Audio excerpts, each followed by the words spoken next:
You're sitting in a quiet room right now. No music, no TV, no one talking.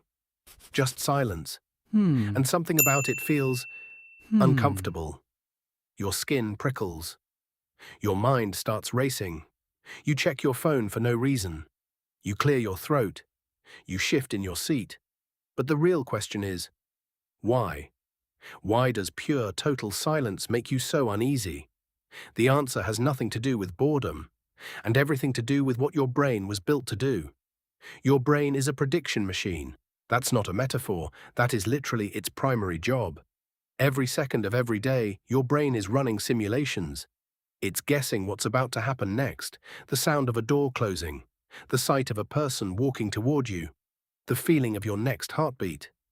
And it does this because survival depends on it. If your brain can predict what comes next, you can prepare for it. You can dodge the predator. You can catch the falling object. You can avoid the threat. Prediction keeps you alive. But here's the problem. Silence is the one thing your brain cannot predict. When there is no sound, there is no data, no information, no pattern to follow. And your brain hates that. It hates a vacuum, so it does the only thing it can do. It starts generating its own sounds. Not real sounds, internal ones, thoughts, memories, worries, conversations you had years ago, conversations you might have tomorrow. Your brain fills the empty space with noise because empty space feels like danger. Let's go back to your ancestors. Imagine you're a hunter-gatherer standing in the African savanna. It's night. The fire is low, and suddenly, silence. The crickets stop, the birds go quiet, every hair on your neck stands up. Because in the wild, sudden silence means one thing. A predator is nearby. The animals only stop making noise when they sense a threat. And that silence is the warning. Your ancestors who felt fear in that silence survived. The ones who relaxed. They didn't pass on their genes. That ancient alarm system is still inside you right now. In 2015, a group of researchers led by Dr. Michael Hunter at the University of Oregon decided to study what happens in the brain during silence. They put participants in an MRI scanner and played blocks of silence between different sounds. They expected the brain's default mode network, the part that daydreams and wanders, to light up, and it did. But that wasn't the surprising part. The surprising part was the amygdala. That's your brain's fear center. And during those moments of silence, the amygdala became highly active. Not when the loud noises played. Not when the music stopped. During the silence, your brain's alarm system treats silence as a signal to be alert. And it gets stranger. The same researchers found that during silence, your brain's auditory cortex, the part that processes sound, doesn't turn off. It actually becomes more sensitive. It listens harder. It strains. It waits for something to appear. The silence isn't empty to your brain. It's full of anticipation, full of expectation. And when that expectation isn't met, your brain gets anxious. That's why a silent room can feel so loud.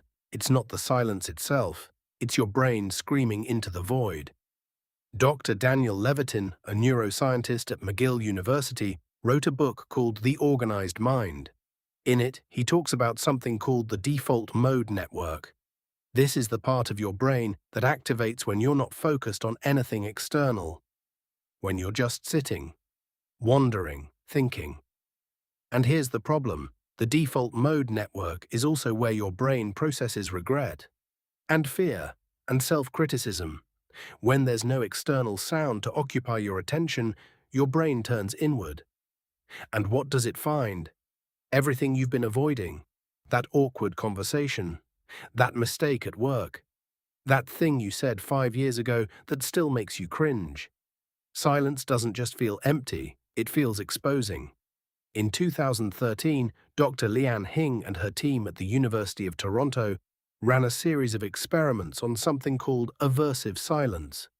Participants were asked to sit in a soundproof room for 15 minutes. They could press a button to hear random bursts of white noise. But there was a twist.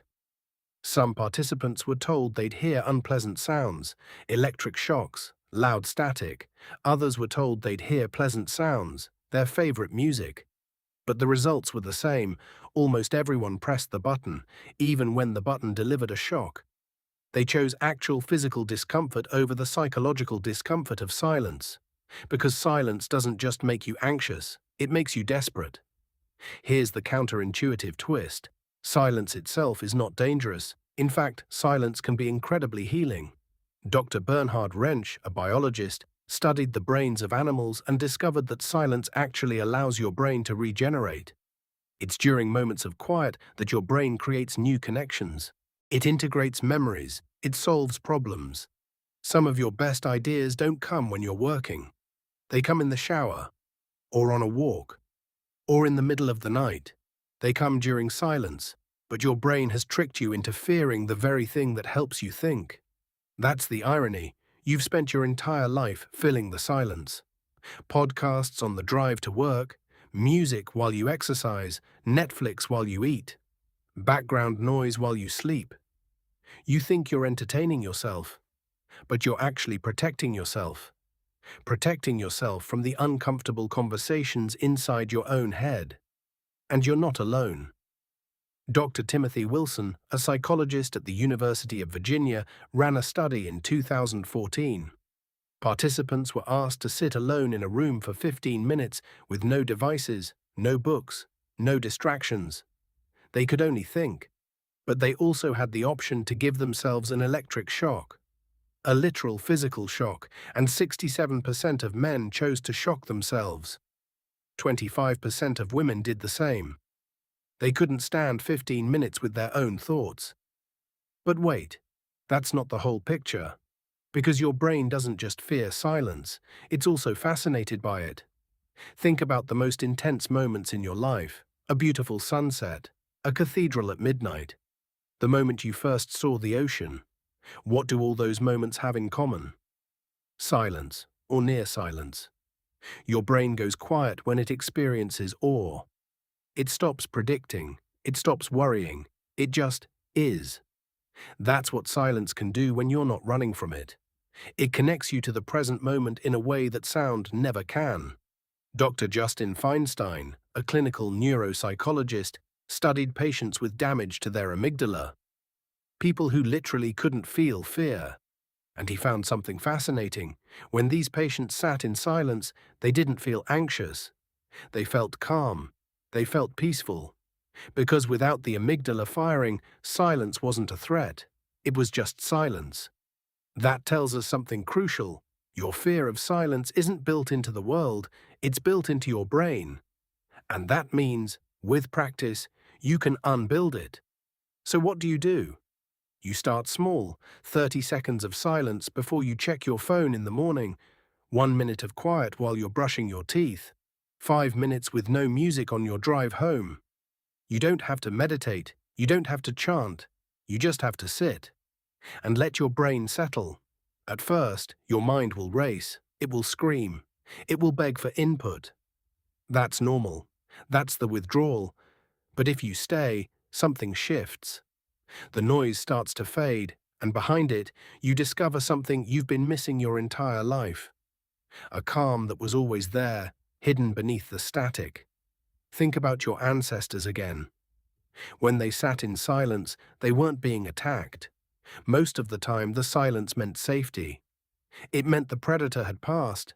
It meant they could rest. The fear was a false alarm. It was useful. It kept them alive. But it wasn't the truth. And now, thousands of years later, you're still running from a ghost. You're still filling every quiet moment with noise because your brain thinks something is lurking in the dark. But there's nothing lurking. There's just you, and your thoughts, and the quiet hum of a world that isn't in any hurry. The next time you find yourself in a quiet room, don't reach for your phone. Don't turn on the TV. Don't hum or fidget or clear your throat. Just sit.